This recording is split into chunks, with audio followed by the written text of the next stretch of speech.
So whatever you cannot perceive through five senses, if you perceive that, then that is called as Vishesh Gyan or extraordinary knowledge. The nature of the universe can be grasped if you know the language of the inanimate, every form, how it is made.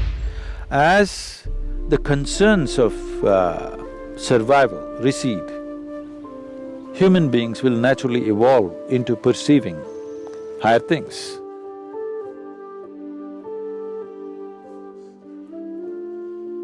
In the yogic system, we look at the human mechanism like this. There are five dimensions to it, there are five layers to it. Usually it's referred to as sheaths, ore it's called, that means sheath, one inside the other. One is the physical body, which is referred to as the food body, because this is essentially a heap of food that we have gathered over a period of time. The next is known as the mental body, because we ascribe intelligence to every cell in the body. There is more memory and intelligence in each molecule of DNA than you can decipher through your brain. That much of intelligence and memory is sitting right here. The third layer is called as the energy body.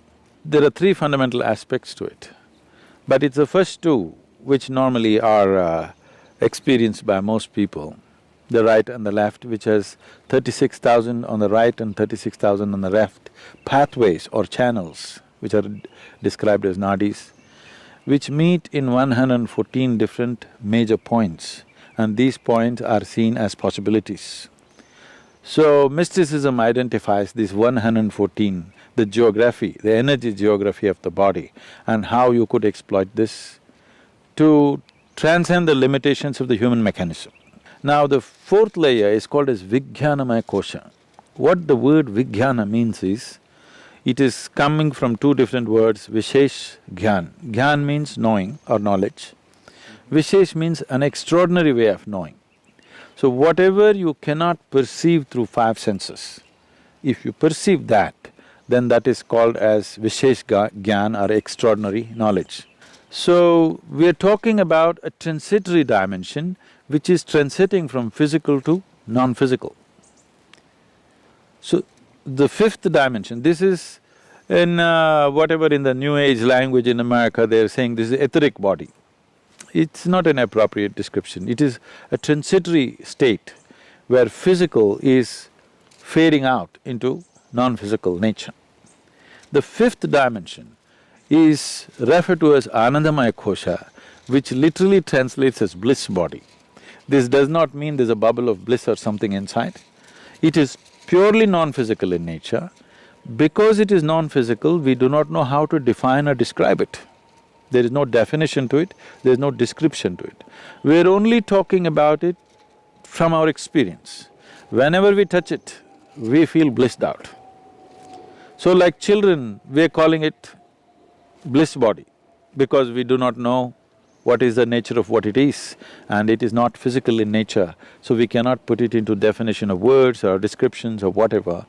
Now to enter into this dimension is the whole process of mysticism, because this non-physical nature is further classified in terms of our experience, how profoundly you involve in it. They talk like this. You can be in a fine spray of shower from this non-physical and how you will be. Or you can be drenched with it and how you will be. Or you can soak yourself in it and how you will be. Like this it is described. In this context, it's a… here I have to surrender my logic a little bit because that's how far my logic will go. What this means is, these are referred to as different dimensions of stillness. How can stillness be of different dimensions? For example, in our experience, if you're… normally a human being is breathing somewhere 12 to 15 times per minute.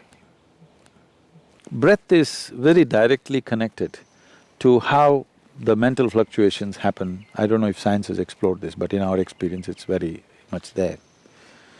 Suppose naturally, not by effort, By doing the right kind of things with your system, naturally if your breath drops below 11, then you begin to understand various reverberations that are happening around you in terms of all the subsonic sounds in which the animals are communicating becomes very obvious to you.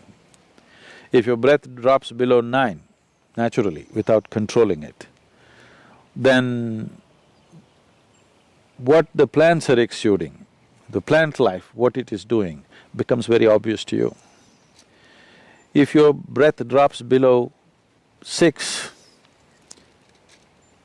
then what the inanimate things, how they're reverberating, this is known as rithambara pragna. That means the reverberations of every form and the sounds attached to it become very clear to you. Or in other words, the nature of the universe can be grasped if you know the language of the inanimate. Every form, how it is made, what is its nature, what it is right now and what it will evolve into, or what it was yesterday and what it is evolved into, all this is becoming apparent to you. As the concerns of survival recede, human beings will naturally evolve into perceiving higher things. But the important thing is the level of static, because breath is a survival process. If you sit still, it goes down. The more still your body becomes, the less you breathe. If you bring your whole system to a certain level of stillness, not being in a hyperventilated state, then your perception goes on increasing. So as the stillness deepens, these are referred to as, traditionally there are various ways in which it is presented.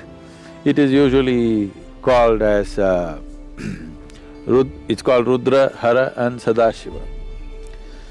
One is still, but he's vibrant, he's roaring. Another is still, but he's in activity still. Another is absolutely still. Now always that which is absolutely still is referred to be as the ultimate intelligence. Everything else, in its anxiety to be active, it is sacrificing its intelligence at a certain level to be in a state of action. But that which is absolutely still is considered the highest intelligence. It is only in Eastern mysticism, the source of creation is been always celebrated as the highest intelligence. This is the biggest mistake I think modern societies have made is, people were told, God is compassion, God is love, God is generosity. These things mean something to you only when you don't have them. If you're not loved, you will look up, God should love you.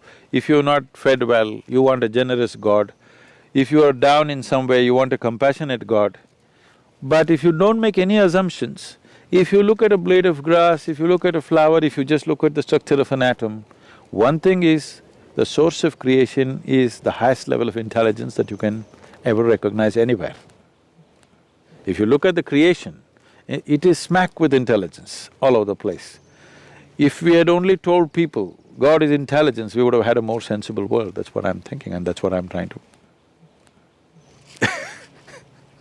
bring it into people's experience, that the source of creation is the intelligence. If you recognize that, you try to emulate that.